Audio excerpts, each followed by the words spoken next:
पार्वती जी ने तो जन्म से ही साधना प्रारंभ कर दी थी।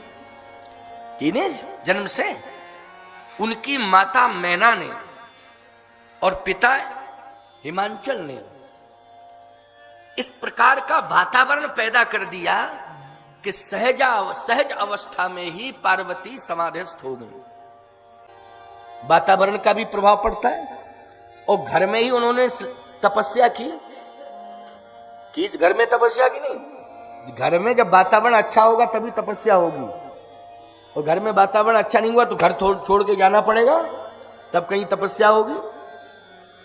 लेकिन ऐसा वातावरण मिला कि किसी भी प्रकार का कोई अवरोध नहीं, और पार्वती की तपस्या पूर्ण हो गई। शिवजी को प्राप्त करने के लिए तपस्या की थी तो वो अनुकूलता आ गई। और स्पष्टीकरण भी दे दिया उन्होंने, पार्वती जी ने, कि सुन लीजिए पिताश्री, माताश्री भी सुन लें, और गुरुदेव नारद जी भी सुन लें मेरी बात को, मैं जो कह रही हूं। जन्म कोटि लग रगर हमारी, जन्म कोटि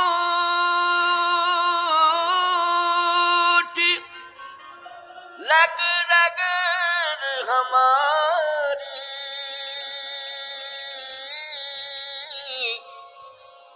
बरो संभूलत रहो कुंवारी।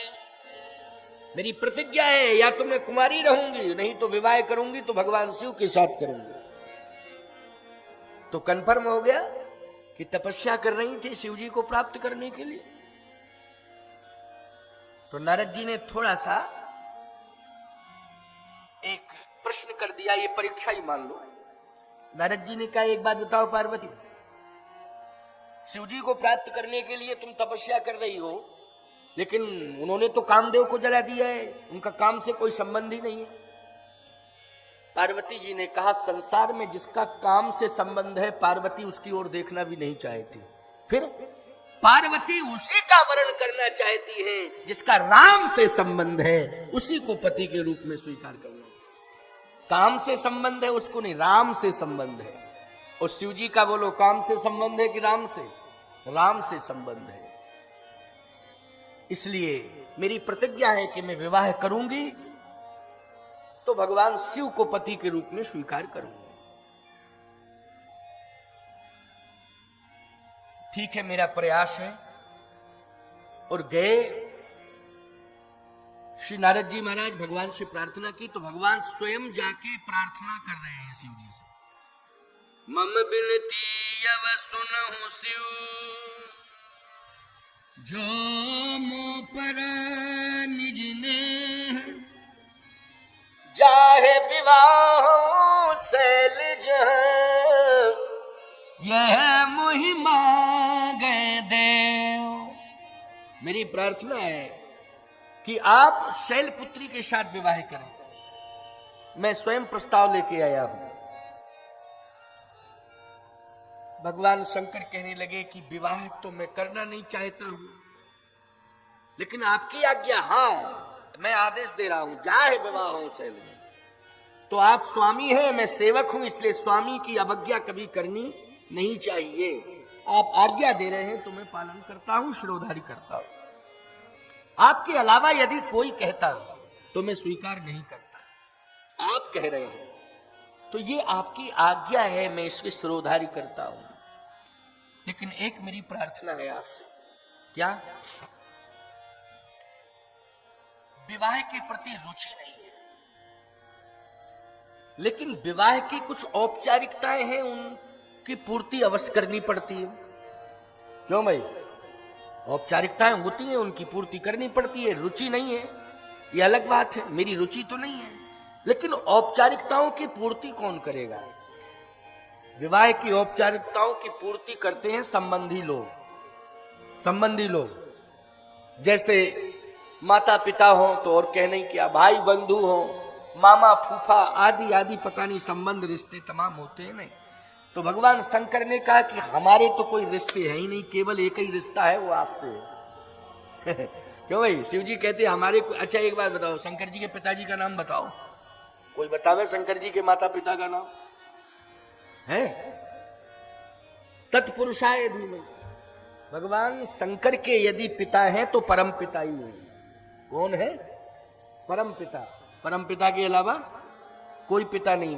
कौन है पिता बताओ? बल्दियत में किसका नाम डालोगे? कौन माता है? परम पिता ही उनका सब कुछ है। उन्हीं को वो माता मानते हैं, उन्हीं को वो पिता मानते हैं। वो माता पिता ही नहीं, तुमेव माता च पिता तुमेव, तुमेव बंधुश्च सखा तुमेव। सखा भी उन्हीं को मानते हैं, बंधु भी उन्हीं को मानते हैं, और माता भी उन्हीं को मानते हैं, और पिता भी उन्हीं को मानते हैं। नाता एक राम जी से, दूजा नाता तोड़ दे। आशा एक राम जी से, दूजी आशा छोड़ दे। एक नाता श्री राम से है, और राम जी के अलावा किसी से नहीं। तुमेव माता च पिता तुमेव, तुमेव बंधुश्च सखा तुमेव। सब कुछ मानते हैं भगवान को ही, इसलिए आप ही मेरे सब कुछ हैं। तो जो भी प्रबंध है उसे आप ही संभालें। जो औपचारिकताएं हैं विवाह की वो भी आप ही संभालें, हमारे बस से परे है। भगवान नारायण ने कहा कि चिंता करने की जरूरत नहीं है, हम सब कुछ संभालेंगे, सब संभालेंगे। श्री हरि कहते हैं कि चिंता करने की आवश्यकता नहीं है, क्योंकि सती मरत हरिशन वर मांगा। उसने वरदान प्राप्त किया है मुझसे, हरि से। किसने? सती ने। जन्म जन्म शिव पद अनुरागा। तो मैंने वचन दिया है, जो मांगा है वो मैंने दिया है, इसलिए निर्वाह करना तुम्हारा धर्म है। औपचारिकता की पूर्ति मैं करूंगा, संपूर्ण व्यवस्थापन मेरे हाथ में है, इसलिए चिंता करने की कोई आवश्यकता नहीं है। कल्पना करिए आप, धन्य है वो पार्वती की तपस्या कि जिसके विवाह की जिम्मेदारी भगवान ने ले ली है, और गुरु परम सहयोगी नारद। क्या गजब की बात है। स्वयं प्रत्यक्ष रूप से प्रकट होकर भगवान ने इस दायित्व को संभाला है। ये पार्वती की तपस्या का फल है। इसलिए मैं कहता हूं, जो बेटियां मेरी कथा सुन रही हैं, क्योंकि ये कथा चैनल के माध्यम से, यूट्यूब चैनल के माध्यम से लाखों लोग सुन रहे हैं, समझ लेना इस बात को। और ये रिकॉर्ड बन गया है। ये कथा जो चित्रकूट में हो रही है, ये परम सौभाग्यशाली है महेश कुमार शर्मा जी, जिन्होंने इस चित्रकूट की कथा को रिकॉर्डेड कर दिया है कि लोग जब भी बेटी का जन्म होगा और उस समय यदि ये कथा सुनेंगे तो वो चिंता से मुक्त हो जाएंगे और प्रसन्न चित्त होकर बेटी का स्वागत और सम्मान करेंगे। इस कथा को जो सुनेगा कि कितनी बड़ी महिमा है, बेटी के जन्म की कितनी बड़ी महिमा है। इसलिए बेटियों की ये साधना है कि वो परिवार की परंपरा के अनुकूल आचरण करें, वो समाज और धर्म की मर्यादा के अनुकूल आचरण करें। यही उनकी साधना है, कलिकाल की यही साधना है सबसे बड़ी, कि परिवार की मर्यादा के अनुकूल आचरण करना ही बेटी की साधना है। इससे बड़ी साधना कलयुग में कोई दूसरी नहीं हो सकती। और बोलो ये सरल साधना है कि नहीं? हमें धर्म और परिवार की मर्यादा के अनुकूल आचरण करना है, यही साधना, ये सरल साधना है। इस साधना से बड़ी कोई साधना नहीं होगी। पार्वती जी ने तो खैर कहना ही क्या, उनकी बात, उनके बारे में तो कितना कहें, जितना कहें उतना ही कम है। सुंदरता मर्याद भवानी, वो तो मर्यादा है सुंदरता की। वो सुंदरता की मर्यादा याद रखना, जो मर्यादा का पालन करे वही बेटी सुंदर है। रूप से स्वरूप से सुंदर है, मैं नहीं मानता हूं कि वो सुंदर है। जो मर्यादा का पालन कर रही है संसार में, वही बेटी सबसे सुंदर है। उससे सुंदर संसार में कोई नहीं है। इसलिए सुंदरता मर्याद भवानी, सुंदरता मर्याद भवानी। भगवती पार्वती क्या है? बोले सुंदरता मर्यादा, सुंदरता की मर्यादा, मर्यादा में ही सुंदरता है। मर्यादा जहां है वहां सौंदर्य है। सुंदर का अर्थ है अच्छा लगना। क्या है? अच्छा लगना। मैं कहता हूं बालक हो चाहे जवान हो चाहे बूढ़ा हो, जो भी मर्यादा का पालन कर रहा है वो सुंदर ही है। क्यों भाई? वो सुंदर है। अवस्था से कोई सुंदर नहीं है, आस्था से सुंदर होता है। लोग अर्थ उल्टा करने लगे, अवस्था से सौंदर्य का संबंध है, अवस्था से सुंदर, मैं कहता हूं आस्था से सुंदर। जिसके प्रति हमारी आस्था है, श्रद्धा है, वो सुंदर है। हमारी दृष्टि में वो कौन है? सुंदर है। इसलिए ध्यान रखना इस बात का, मर्यादा से बड़ी कोई उपलब्धि नहीं है, मर्यादा से बड़ी कोई संपत्ति भी नहीं है, और मर्यादा से बड़ी कोई भक्ति भी नहीं है प्यारे। इसलिए शक्ति, भक्ति, मुक्ति, संपत्ति सब कुछ जो है वो मर्यादा है। मर्यादा जहां होती है वहां इंसान भगवान बनता है, और जहां मर्यादा नष्ट हो जाती है इंसान नहीं, वो पशुवत हो जाता है, उसे पशु संज्ञा दी जाती है। इसलिए मर्यादा का विशेष ध्यान रखा जाए। तो पार्वती जी ने मर्यादा का ध्यान रखा, माता पिता के संरक्षण में तपस्या की। किसके संरक्षण में तपस्या की? माता पिता के संरक्षण में तपस्या की। इसी को कहते हैं मर्यादा। भगवान हरि कहते हैं, हे शिव जी, मैं स्वयं कह रहा हूं कि आप वर्ण करें। कहे ठीक है महाराज, आपकी आज्ञा है, मैं सिरोधारी करता हूं, स्वीकार करता हूं। अब तैयारियां होने लगी। तैयारियां साधारण तरीके से नहीं हो रही हैं। 33 करोड़ देवताओं को बाराती बनने के लिए आमंत्रित किया जा रहा है। 33 करोड़ देवताओं को इंद्र को यह दायित्व सौंप दिया है श्री हरि ने कि आप स्वयं नेतृत्व करेंगे और संभाल, क्योंकि आप देवताओं के राजा हैं। अच्छा एक बात बताओ, भारत में किसी का विवाह हो और प्रधानमंत्री को जिम्मेदारी दी जाए कि पूरे भारतवासियों को बाराती बन के चलना है, तो बोलो प्रधानमंत्री तो सक्षम है, वो तो व्यवस्था दे ही देगा। लेकिन ये सबसे बड़ी उपलब्धि मानी जाएगी कि नहीं, कि प्रधानमंत्री पूरे भारत को बाराती बना करके ले जा रहा है। इससे बड़ी बात और क्या होगी? स्वर्ग के समस्त देवताओं को इंद्र तैयार करके बाराती बना करके ले जा रहा है अपने नेतृत्व में।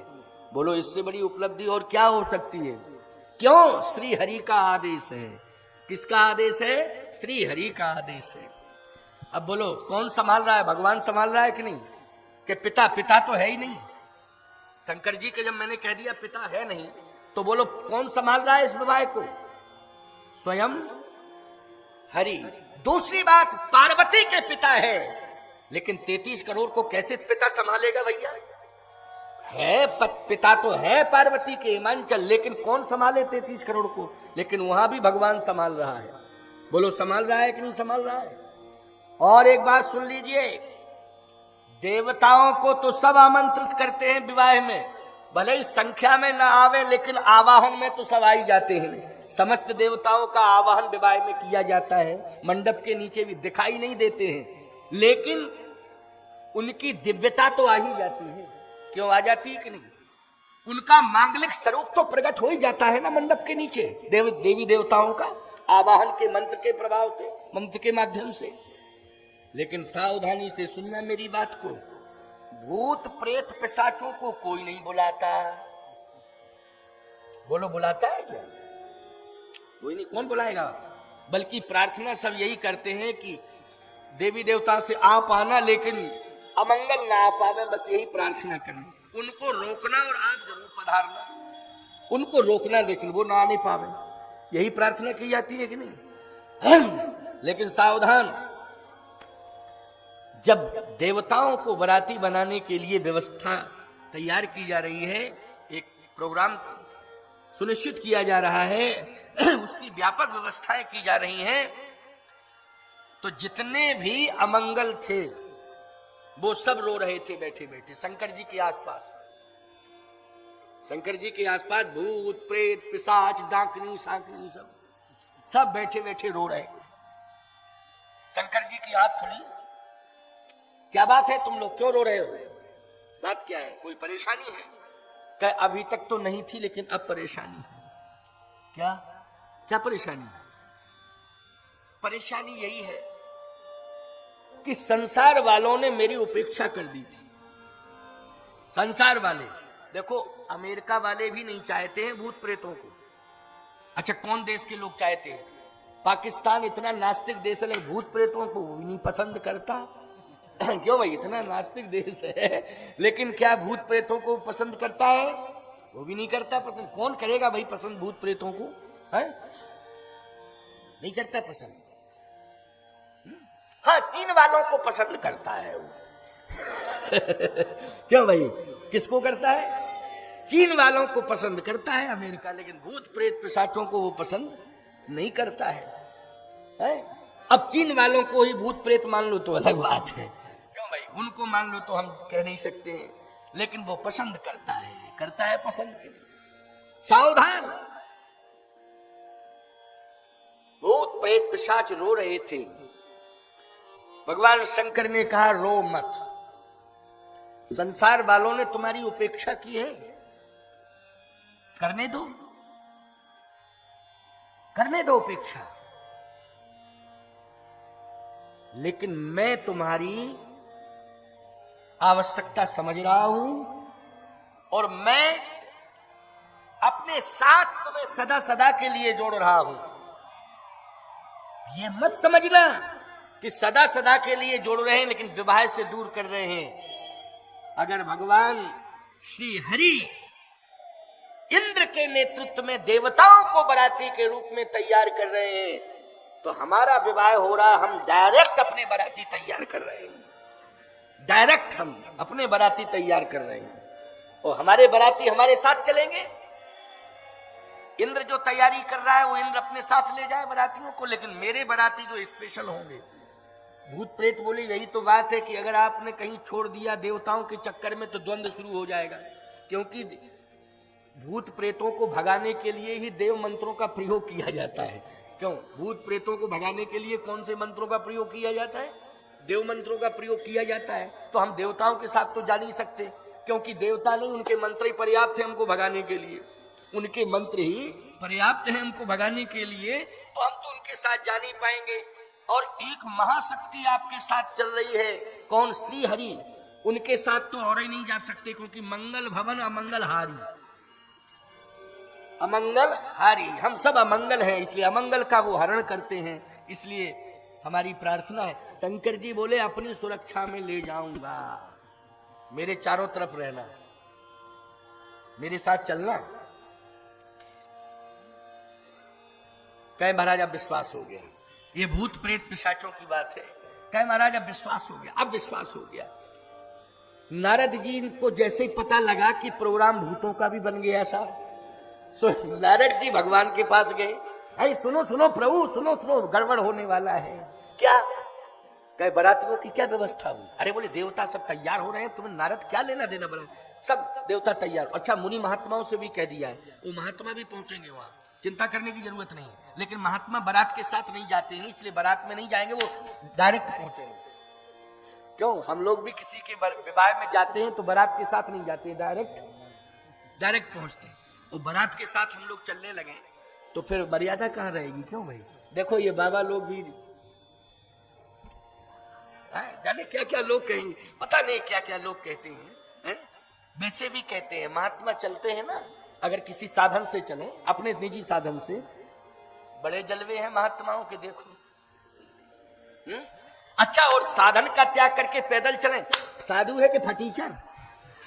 अब क्या बतावें आपको, क्या क्या नहीं कहते हैं, क्या क्या सुनना पड़ता है। अगर साधन वादन छोड़ के पैदल चलो तो लोग फटीचर कहते हैं, और साधन से चलो बड़े जलवे हैं, देखो कितने बड़े जलवे हैं। अच्छा एक बात बताएं, दाढ़ी रखाओ, रुपया पैसा नहीं है क्या? ये 1.5 हाथ की दाढ़ी रखा ली, कुछ है नहीं क्या? अच्छा दाढ़ी मुरादो, भद्र हो जाओ, काय के बाबा हो तुम जब दाढ़ी नहीं रखते हो? बड़ी मुसीबत है साहब, दोनों तरफ से मुसीबत है कि दाढ़ी रखो तो लोग कहें और ना रखो तो लोग कहें, बड़ी परेशानी है। चलो कोई बात नहीं है, भगवान की शरण में है। ठाकुर जी जैसे जैसे जाही विधि राखे राम ताही विधि रहिए, सीताराम सीताराम सीताराम कहिए। ठाकुर जी जैसे रखते हैं हम वैसे रहते हैं। साधुओं की इच्छा भगवान की इच्छा होती, भगवान की इच्छा में हम संतों की इच्छा रहती है। तो कहने का तात्पर्य मेरा यह है, जरा सुनना और समझने की कोशिश करना। भगवान शंकर ने निश्चिंत कर दिया है अमंगलों को, भूत प्रेत पिशाचों को। चिंता करने की आवश्यकता नहीं है, मैं अपने साथ ले जाऊंगा, मेरे साथ चलना। नारद जी ने कहा महाराज गड़बड़ हो गया क्या? अरे देवता तो ठीक ही है, दैव ये राक्षस, ये अमंगल भूत प्रेत पिशाच, ये संपूर्ण पिशाच, ये पिशाच तैयार हो रहे हैं, भूत प्रेत डाकनी शाकनी सब तैयार। कहाँ के लिए तैयार? कहाँ के लिए? कहा शंकर जी के साथ जाने के लिए तैयार हैं हिमांचल जी के यहाँ। अच्छा, कौन कह रहा है? कोई दूसरा नहीं कह रहा है, स्वयं कह रहे हैं भोले बाबा। अच्छा, भोले बाबा खुद कह रहे हैं। नारद समझा दो उनको। नारद जी बोले समझा दे, उन्होंने प्रतिज्ञा ही कर ली है, प्रतिज्ञा ही कर ली है, लेकिन मैं कह रहा हूं जाओ समझा दो भोले बाबा को कि भूत प्रेतों को मत ले जाए। भले ही पार्षद के रूप में स्वीकार करते वो जो है कैलाश पर ही रहे, लेकिन हिमांचल जी के यहां मत जाए, क्योंकि एक भूत पहुंच जाता है किसी गांव में तो गांव भर परेशान रहता है और भूतों की बारात अगर पहुंच जाए तो क्या विडंबना होगी, बोलो भाई उस गांव की। इसलिए रोक दो, मना करो। नारद जी बोले आप कह रहे हैं तो मैं जा रहा हूं, आप कह रहे हैं तो मैं जा रहा हूं। सब नारद जी फिर चले शंकर जी के। नारद जी का काम ही ये है, वायु के वेग में चलते हैं, वैसे तो चलना नहीं आदन साधन से, वायु के वेग में पहुंच जाते हैं नारद जी। नारद जी पहुंच गए। हाँ नारद बाबा क्या संदेश लेके आए हो? कहा संदेश लेके आया हूं। पहुंचाया है, यही पहुंचाया है कि बाराती सब तैयार हो चुके हैं, कंप्लीट है, कोटा पूरा हो गया। अब आप अपने स्पेशल बाराती जो हो उनको आमंत्रित न करें, ना उन्हें आश्वासन दें। नहीं, वो देवता बाराती हैं, वो अलग हैं, हमारे नारद बाबा अलग हैं बाराती। तो आपके कौन है? बोले भूत प्रेत पिशाच डाकनी शाकनी। नारद जी ने कहा कि भगवान श्री हरि ने ही कहा है कि अब बाराती ज्यादा बढ़ाने की जरूरत नहीं है, क्योंकि पर्याप्त हो चुके हैं। भगवान शंकर बोले हमारे स्पेशल हैं ये बाराती, अगर हमारे बाराती स्पेशल नहीं गए तो कह देना दूल्हे का इंतजाम कर ले भगवान, विवाह केंद्र से अपना दूल्हा और कोई तैयार कर ले में, क्योंकि हमारी भी तो कोई पर्सनल व्यवस्था है। जब विवाह हो रहा है तो हमारी पर्सनल व्यवस्था है, उस व्यवस्था को स्वीकार किया जाए, और नहीं तो विवाह कैंसिल, दूल्हा तैयार कर ले दूसरा। नारद जी बोले नारायण नारायण नारायण कह के पहुंच गए। भगवान बोले क्या बात है? अरे बोले विवाह कैंसिल हो रहा है महाराज। क्यों क्या बात है? बोले भूत प्रेत पिशाचों के लिए मना किया गया तो बाबा बिगड़ गए। और बोले कह दो भगवान से कि हमारी पर्सनल व्यवस्था है, हम तैयार तो हैं विवाह के लिए, लेकिन जो हमारे पर्सनल मित्र हैं या हमारे साथी हैं, सहयोगी हैं, अर्थात सेवक पार्षद हैं, जब उनको हम नहीं ले जाएंगे तो फिर कैसे विवाह बनेगा? इसलिए हमारी पर्सनल व्यवस्था है, वो हमारे साथ चलेंगे। अगर तैयार हो जाए नारायण श्री हरि तो फिर हम तैयार हैं। और वैसे तो हमने स्वीकार ही कर लिया, उनकी आज्ञा को शिरोधार्य कर लिया। हम चाहते ही नहीं थे कि मेरा विवाह हो, लेकिन मेरे स्वामी की आज्ञा है तो मैंने मान ली। लेकिन अब कम से कम इतना तो हो कि जो पर्सनल कोटे के लोग हैं वो तो हमारे साथ चले। भगवान ने कहा नारद जाओ कह दो भोले बाबा से कि चिंता मत करो, सबको ले चलो साथ में, सबको साथ ले चलो। देखो एक बात बताएं, भगवान अपने भक्तों की इच्छा की पूर्ति करते हैं कि नहीं? भक्त क्या चाहता है भगवान उसकी पूर्ति में लग जाते हैं। भक्त के पीछे तो भगवान कष्ट भी सह लेते हैं। बोलो, संतों के और भक्तों के कारण ही भगवान ने कष्ट सहे हैं। बन के कंटका कीर्ण मार्ग में चले हैं, पत्तों की सैया पर सोए हैं, झरनों का पानी अंजलि से पिया है, पात्र से नहीं। किसी पात्र, स्वर्ण पात्र में जो जल पीता है, स्वर्ण पात्र में जो भोजन करता है, बोलो वो अंजलि से जल पीता है चित्रकूट में आकर के मंदाकिनी जी का, और पत्तों पर कंद मूल फल रख के ग्रहण करता है। किस पर? पत्तों पर। पत्तों के दोने, कंद मूल फल भर भर दोना, चले रंक जन लूटन सोना। वो दोना ही है, पात्र ही है वो दोना। उसी में भगवान फल, कंद मूल फल ग्रहण कर रहे हैं। किसके कारण कर रहे हैं? सोचो जरा, भक्तों के कारण। परित्राणाय साधूनां विनाशाय च दुष्कृताम धर्म संस्थापनार्थाय संभवामि युगे युगे। इसलिए भक्तों के कारण, संतों के कारण भगवान कष्ट सहते हैं। भगवान ने कहा चिंता मत करो। कह दो नारद बाबा तैयारी करें। सब भूत प्रेत पिशाच भी तैयार हो गए। अब बारात चली। गोस्वामी जी कहते हैं बने न बरनत बनी बराता। बारात नहीं, बराता, बराता। देवता आगे चल रहे हैं, इंद्र नेतृत्व कर रहा है, ब्रह्मा जी भी साथ में है। भाई विवाह कौन पढ़ेगा, जल्दी बोलो। विवाह ब्रह्मा ने पढ़ा, विवाह समझ गए हो कि नहीं? शंकर जी का शिव पार्वती का विवाह किसने पढ़ा? ब्रह्मा ने। अब साधारण है ब्रह्मा, बोलो। बुद्धि का देवता तो ब्रह्मा ही है, बुद्धि का देवता ब्रह्मा है। वेदों की रचना करने वाला ब्रह्मा है, वेदों पर भाष्य करने वाला ब्रह्मा है। वो विवाह पढ़ने के लिए जा रहा है ब्रह्मा। अच्छा भैया, इंद्र क्या कर रहा है? बोले इंद्र जो है नेतृत्व कर रहा है, सभी देवताओं को बाराती बन के ले जा रहा है? उसके नेतृत्व में ही बारात चल रही है। भगवान विष्णु नारायण ने कहा, श्री हरि ने कहा, नारद एक बात कह दो शंकर जी से, शिव जी से जाके। क्या? कि वो सबसे पीछे चलेगा, क्योंकि हम लोग पहले पहुंचेंगे तो मेंटेनेंस समझ लेंगे और पूरा मेंटेन करके वहां का माहौल सब अनुकूल कर लेंगे और सारी की सारी व्यवस्था भी अनुकूल हो जाएगी। और बाद में पहुंचे शंकर जी, ये नहीं कि पहले ही पहुंच जाए और पहले भूतों को लेके पहुंच जाए तो भगदड़ मच जाएगी कि नहीं मचेगी? क्यों भाई, पूरा नगर खाली हो जाएगा। पीछे चले तो भगवान सोच रहे हैं कि हम पूरी व्यवस्था संभाल लेंगे, कोई दिक्कत नहीं। नारद जी ने कहा, शंकर जी बोले नहीं वो तो कोई दिक्कत, हम कहा 2 दिन बाद पहुंचे, कोई दिक्कत की बात नहीं है, हमको ऐसा कुछ नहीं 2 दिन बाद नहीं, घंटे 2 घंटे लेट पहुंचे। शंकर जी बोले उसमें कोई दिक्कत नहीं। इंद्र देवताओं को लेके पहुंच रहा है। जैसे नगर में प्रवेश किया, ओहो, नगर के लोगों ने कहा गजब, दूल्हा सुंदर बाराती सुंदर। इंद्र था ना वो, तो इंद्र ही को समझा।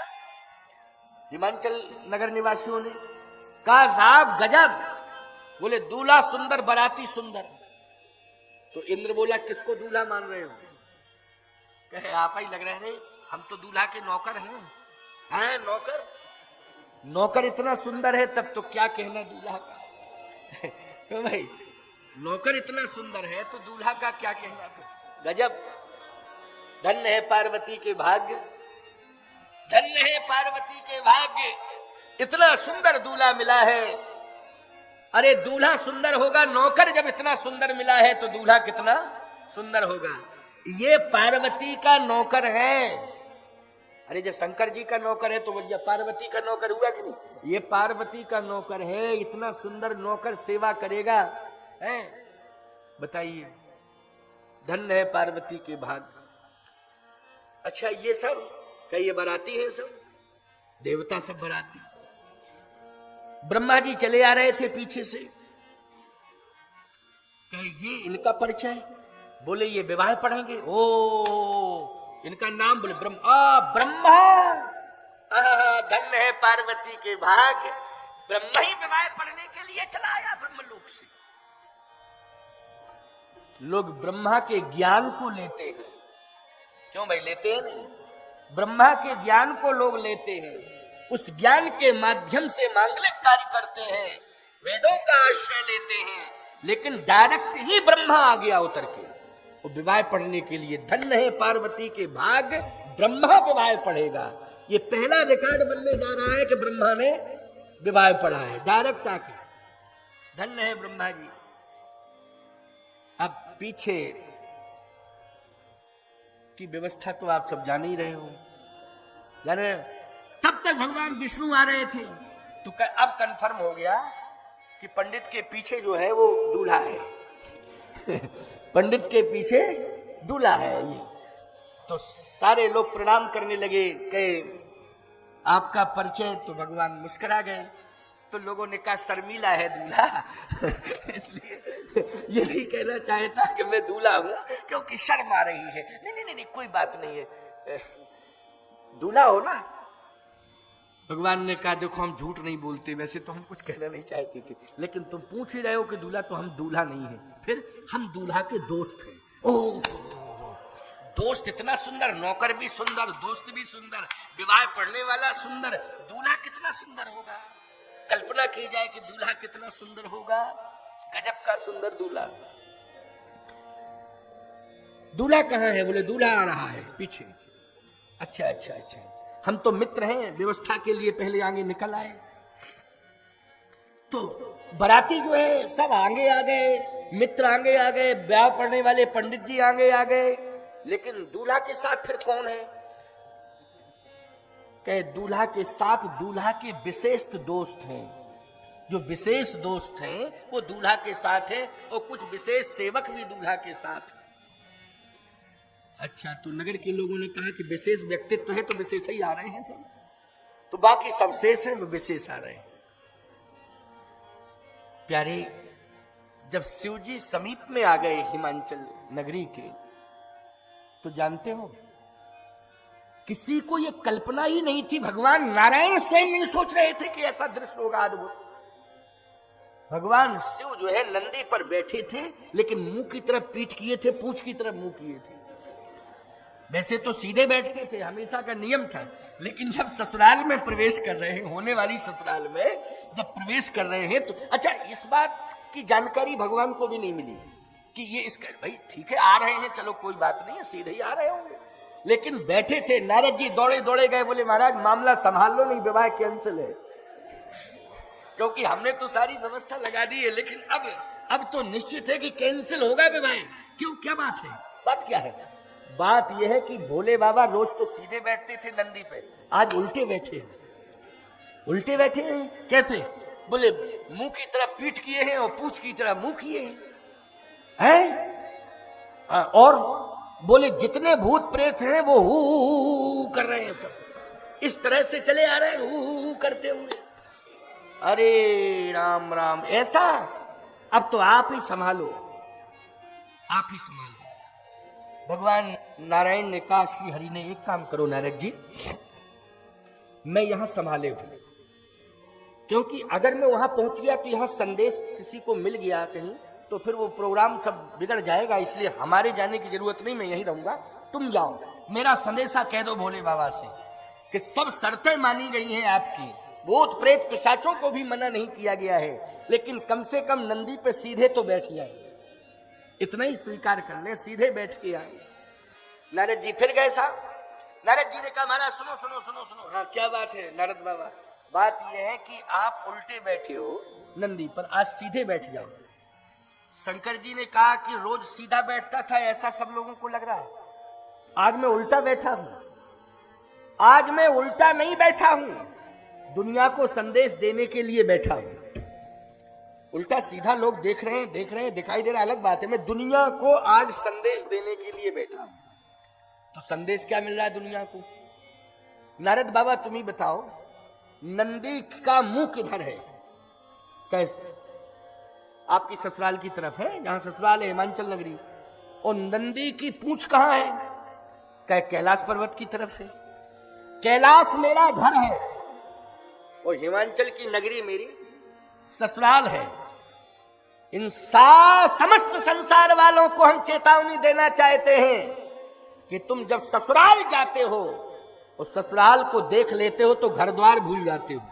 लेकिन मैं जा रहा हूं ससुराल, लेकिन देख रहा हूं अपना घर द्वार। मैं ससुराल के पीछे अपना घर द्वार छोड़ने वाला नहीं। नारद बाबा नारायण नारायण कह के चले आए। बोले गजब की लीला है। बोले लीला है ये साधारण नहीं, बोले गजब की लीला है। नारायण नारायण कह के नारद बाबा चले आए। भगवान विष्णु ने कहा, भगवान श्री हरि ने कहा, नारद क्या हुआ? बोले महाराज संदेश बहुत अच्छा जाएगा, डिस्टर्ब करने की जरूरत नहीं है। बहुत अच्छा संदेश जाएगा, लेकिन डिस्टर्ब करने की जरूरत नहीं है। आप तो बस यहाँ मोर्चा संभाले रहो। बहुत अच्छा संदेश। अच्छा, इसका मतलब संदेश सीधे बैठे? बोले बैठे कैसे हैं, आप इस चक्कर में मत पड़ो। लेकिन संसार को प्रेरणा मिल रही है, संदेश मिल रहा है। ये विवाह प्रेरक विवाह है। भगवान शिव जी का विवाह जो है, नारद जी कहते हैं ये प्रेरणादायी विवाह है, संसार के लिए प्रेरणा देने वाला विवाह है, साधारण विवाह नहीं है। प्यारे, समीप में ही पहुंच गए शिव जी। उन्होंने बैठने की व्यवस्था में कोई परिवर्तन नहीं किया और नारद जी की भी समझ में आ गया, नारद जी की समझ में आ गया। अब जैसे समीप में पहुंचे तो बच्चों के मन में उत्साह रहता है कि बारात तो आ गई है लेकिन दूल्हा आने वाला है। तो नगर के बच्चे उस दूल्हे के आकर्षण को देखने के लिए आगे बढ़े तो इतना भयावह दृश्य था कि दूल्हे को देख करके जितने बच्चे थे वो भयभीत होकर भागे और ऐसे भागे कि घर में जाके उन्होंने माता पिता से कहा कि अगर हमें जिंदा रखना चाहती हो तो किवाड़ बंद कर लो, अगर जीवित चाहती हो तो किवाड़ बंद कर लो और अंदर से केवल बंद ऐसे बंद करना है, कुंडी लगा के ताला लगा दो कि किसी भी स्थिति में धोखे से भी न खुल जाए किवाड़। क्यों? बारात, अरे बारात नहीं है, जम की धार किधो बरयाता, साक्षात जमराज चले आ रहे हैं, ये बारात रात कुछ नहीं है। कहे दूल्हा, अरे बोले दूल्हा तो दिखाई नहीं दे रहा है। कहो अब दिखाई तब दे जब मुंह दिखाई दे तो दिखाई दे, दूल्हा की तो पीठ ही दिखाई दे रही है। क्यों भाई, उल्टे बैठे हैं ना तो पीठ दिखाई दे रही है, मुखार बिंदु तो कैलाश की ओर है ना और पीठ जो है हिमाचल की नगरी ससुराल की ओर है। तो कहे दूल्हा तो दिखाई नहीं दिया, फिर दिखाई कौन दिया? कहे को मुखहीन विपुल मुख काहू, ऐसे ऐसे दिखाई दिए कि किसी के तो मुंह ही गायब है। PWD का ड्रीम होता नहीं जो ढनकता रहता है सड़क पे बोले ऐसी स्थिति चली आ रही है, ना हाथ है ना पैर है ना मुंह है, केवल धड़ा ही धड़ है। ढनकते भूत है वो तो अपने अनेक रूप बना लेते कमर, और ऐसे लुढ़कते हुए चले आ रहे हैं। हाथ ही पैर नहीं है, सिर नहीं है, हाथ नहीं है पैर नहीं है। अच्छा सिर नहीं होगा, हाथ पैर नहीं होगा तो डम्बर का ड्रम लगेगा कि नहीं लगेगा? कैसा लगेगा? ड्रम लगेगा, ड्रम ड्रम जैसे ढनक रहा हो, ऐसी स्थिति। कहा माता जी, ओ पिताजी, जब मैंने और निगाह से देखा तो ऐसा दृश्य देखा कि एक के मुंह ही मुंह थे, हाथ गायब पैर गायब, केवल मुंह मुंह। अच्छा फिर किसी के हाथ ही हाथ मुंह ही मुंह, बड़ी विचित्र भयावही स्थिति। लड़कों ने ये बात बताई, घर घर में ये बात पहुंच गई। जैसे ही घर घर में ये बात पहुंची तो कुछ नगर की महिलाएं धीरे से गईं और मैना जी से कहने लगी, मैना जी से कहने लगी। कुछ महिलाएं चुपचाप गईं कि कम से कम कह तो दे कंडीशन ठीक नहीं है और विवाह कैंसिल करो, अब जरूरत विवाह की नहीं है क्योंकि खतरनाक स्थिति है।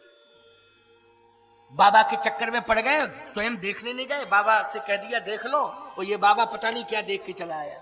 अच्छा नारद जी देखने गए थे, हिमाचल जी देखने नहीं गए थे, तो कहे बाबा के चक्कर में आकर के ये विडंबना हो गई। अब जैसे ही महिलाओं ने, कुछ महिलाओं ने चुपचाप जाकर के मैना जी से कहा तो मैना रोने लगी। मैना ने कहा अच्छा ऐसी स्थिति, हाँ क्या है? बोले बर बौराए बसे असुवारा, तो वो बौरा है। और कैसा है? बोले एकदम दिगंबर वेश में है, शरीर के ऊपर कुछ भी नहीं है। अच्छा, अधोवस्त्र का एक बाघंबर लपटा हुआ है। क्या लपटा है? बाघंबर। उत्तरीय कुछ नहीं। अरे कुछ तो होगा, नरमुंडों की माला। अच्छा ऐसा है, कंफर्म है ये? कंफर्म का बिल्कुल कंफर्म है, नरमुंडों की माला पहने हैं और जितने भूत प्रेत पिशाच हैं वो सब साथ में हैं। मैना ने कहा ऐसा पति मेरी पार्वती का? ओहो नहीं, विवाह नहीं करूंगी, अपनी बेटी का विवाह नहीं करूंगी। पार्वती को बुलाती हैं, कहा बेटी तुम प्रतिज्ञा को तोड़ दो, तोड़ दो प्रतिज्ञा। तो पार्वती ने कहा कौन सी प्रतिज्ञा, कैसी प्रतिज्ञा बताइए ना, प्रतिज्ञा कौन सी? कहा जो प्रतिज्ञा तुमने की है कि जन्म को तिलक रगर हमारी ओ बरो संभुलत रहा कुंवारी। मैं विवाह करूंगी तो शिव जी के साथ करूंगी, नहीं वरना कुंवारी रहूंगा। प्रतिज्ञा तोड़ दो, छोड़ो ये प्रतिज्ञा। क्यों? वो शिव भले ही है लेकिन अशुभ भेष है। कहा माता जी आपको ज्ञान नहीं है क्या? जब पिताश्री ने मेरा हाथ दिखवाया नारद बाबा से तो पहले ही तो उन्होंने कह दिया था जोगी जटिल अकाम नगन अमंगल भेष। स्पष्टीकरण पहले ही दे दिया था कि नगन अमंगल भेष। ये आज तुम सोच रही हो, उस दिन क्यों नहीं सोचा? उस दिन संपूर्ण अधिकार नारद जी को दे दिया था पिताश्री ने, और इस बात की घोषणा हो चुकी थी, स्पष्टीकरण हो चुका था कि ये संपूर्ण लक्षण भगवान शिव में पाए जाते हैं, शिव जी के अलावा और किसी में नहीं। तो जब सारी चर्चा पहले हो गई थी, आज सोचने की क्या जरूरत है? बेटी इस प्रकार का पति जब तुम्हें मिलेगा तो मेरे सम्मान का क्या होगा? लोग क्या कहेंगे कि जन्म देना इतना सहज समझा था कि बेटी को जन्म देना, निर्वाह नहीं कर सकते तुम। माता पिता को चाहिए कि हम संतान को ही जन्म न दें, क्योंकि जब निर्वाह नहीं कर सकते हैं ठीक से, और जन्म देने के पहले सोच लेना चाहिए कि हम जन्म दे रहे हैं लेकिन हम उन्हें सुंदर संस्कार देंगे, महान बनाएंगे सुंदर संस्कार देकर, और ऐसी व्यवस्था से जोड़ेंगे कि जिस व्यवस्था से जुड़ने के कारण हमारी संतान को सुख ही सुख प्राप्त हो। और माता पिता यही करते हैं कि नहीं करते हैं? जन्म देने के बाद ऐसी व्यवस्था में जुट जाते हैं। कुछ लोगों की तो धारणा ये है कि बेटा चिंता मत करो, इतना कमा के धर दूंगा कि तुम पड़े पड़े खाओ। यही भावना रहती नहीं, पड़े पड़े खाओ। अरे इंसान से पड़े क्यों बना रहे हो? पड़ा मानी पशु? क्यों भाई, इंसान से पड़ा मत बनाओ, पड़े पड़े खाओ। पड़ा ही पड़ा रहता है, रहता नहीं। गाय का बछड़ा नहीं पड़ा रहता, वो तो उछल कूद मचाता है, और उसका नाम ही पड़ा पड़ गया। पड़ा पड़ा पड़ा होता है ना, उसको पड़ा क्यों कहते हैं? जन्म लेते ही पड़ा और दूध पी के पड़ा, और पड़ा मानी पड़ा। आलसी प्रमादी कुछ ना करे वो पड़ा, वो पड़ा है। इसलिए ऐसा मत सोचो, ये विचारधारा से अपनी संतान को मत जोड़ो। पार्वती जी ने कहा कि मेरा अपमान होगा, सारे लोग अपमान करेंगे, पता नहीं क्या क्या कहेंगे, इसलिए मेरी प्रतिष्ठा का ध्यान रखो। पार्वती जी ने कहा माता जी मेरी बात सुनो। पार्वती जी समझा रही हैं मां को, माता जी तुम सन मिटही की विधि के अंका, तुम सन मिटही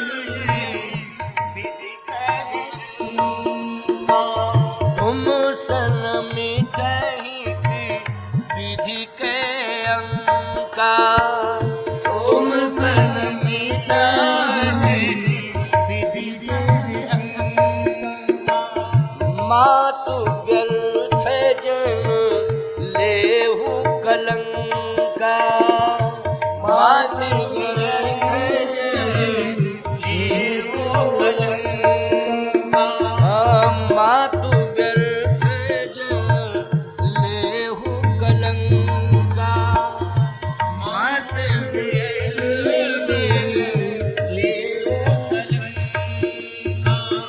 मातु व्यर्थ जन लेहु कलंका,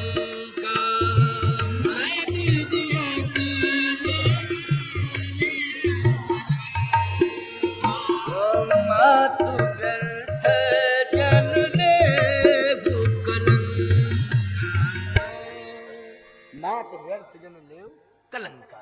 व्यर्थ में कलंक मत लो, ये व्यर्थ की सोच है मां। मेरी प्रार्थना है ये भेष देखने में अमंगल लग रहा है, लेकिन पूरे विश्व का मंगल है ये। बोलो, भगवान शिव विश्व के मंगल है कि नहीं? है मंगल कि नहीं? सबसे अमंगल तिथि वो होती है प्यारे, जिस दिन मौत आती है। बोलो भाई, मौत जिस दिन आती है उस दिन चीत्कार क्रंदन मचने लगता है, वो अमंगल तिथि है। लेकिन ऐसी कंडीशन में अगर भगवान शिव की आराधना की जाए, महामृत्युंजय जप का अनुष्ठान किया जाए, तो ये मृत्यु वाला अमंगल भी दूर हो जाता है और सारा वातावरण मंगल में बदल जाता है। मां, समझने की कोशिश करो, ये महान व्यक्तित्व है, ये देखने में अमंगल लग रहा है, लेकिन संसार को मंगल प्रदान करने वाला ये स्वरूप है, मंगल देने वाला ये स्वरूप है। मैं कहता हूं, शिव की आराधना जहां होती है वहां संकट दूर हो जाते हैं। शिव आराधना से क्या होता है? संकट दूर हो जाते हैं, यादियां व्याधियां सब नष्ट हो जाती हैं। इसलिए मां, आप दुखी मत हो, परेशान मत हो।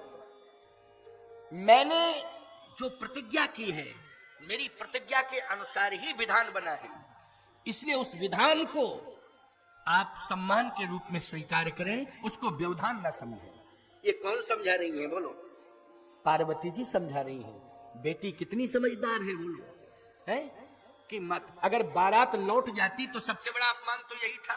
बोलो, था कि नहीं था? बारात लौट जाती तो सबसे बड़ा अपमान ये था। ये अपमान नहीं है कि इस भेष को देख करके क्या कहेंगे लोग, है? इस भेष को देख करके, अरे भेष क्यों देख रहे हैं लोग? भगवान शिव का उद्देश्य देखें कि उद्देश्य कितना श्रेष्ठ है। भेष पर मर रहे हो कि उद्देश्य पर विचार कर रहे हो? जितना पवित्र उद्देश्य भगवान शिव लिए बैठे हैं, संसार में कोई नहीं लिए बैठा है, भगवान शिव। इसलिए भेष पर विचार नहीं करना है, उद्देश्य पर विचार करना है, आकृति पर विचार नहीं करना है। मां, शिव की संस्कृति पर विचार करना है। महान है ये, इनके समान कोई संसार में नहीं है। तुम सन मिटे के विधि के अंका, मार्त व्यर्थ जन लेहु कलंका। धैर्य बनाया, धैर्य बनाया। मां सुन रही है, समझ रही है। व्यवधान मत बनो, जो द्वारचार का सम्मान होता है उसको पूरा करिए। ये कौन कह रही हैं? पार्वती जी। बहुत विलंब करने की जरूरत नहीं है, जो द्वारचार का सम्मान होता है उसको आप पूरा करिए। मैना जी तैयार हो गई, अब तैयार हो गई मैना जी साहब। देखिए, अब ज्यों तो कोशिश करके अनुकूलता बन गई, लेकिन शंकर जी कहां मानने वाले? वो तो जो है सो है, बस वो परिवर्तन वर्तन कुछ नहीं, जो है सो है।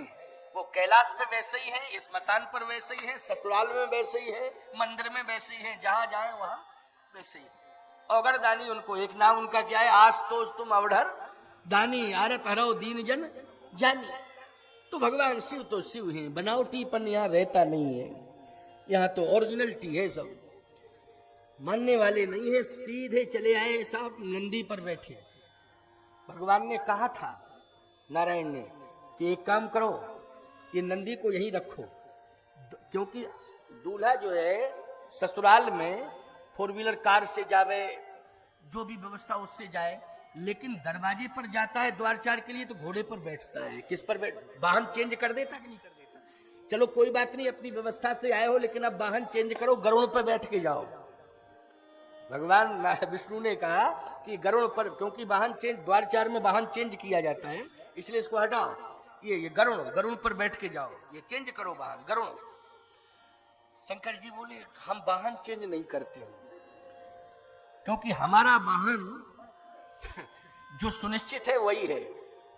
हम किसी का वाहन जो है स्वीकार ही नहीं करते हैं, और हमारा वाहन तो विश्व प्रसिद्ध है। अगर गरुड़ आपका वाहन विश्व प्रसिद्ध है, तो बोलो नंदी भगवान शिव का विश्व प्रसिद्ध है कि नहीं है? गरुड़ की जितनी महिमा नहीं है जितनी नंदी की महिमा है।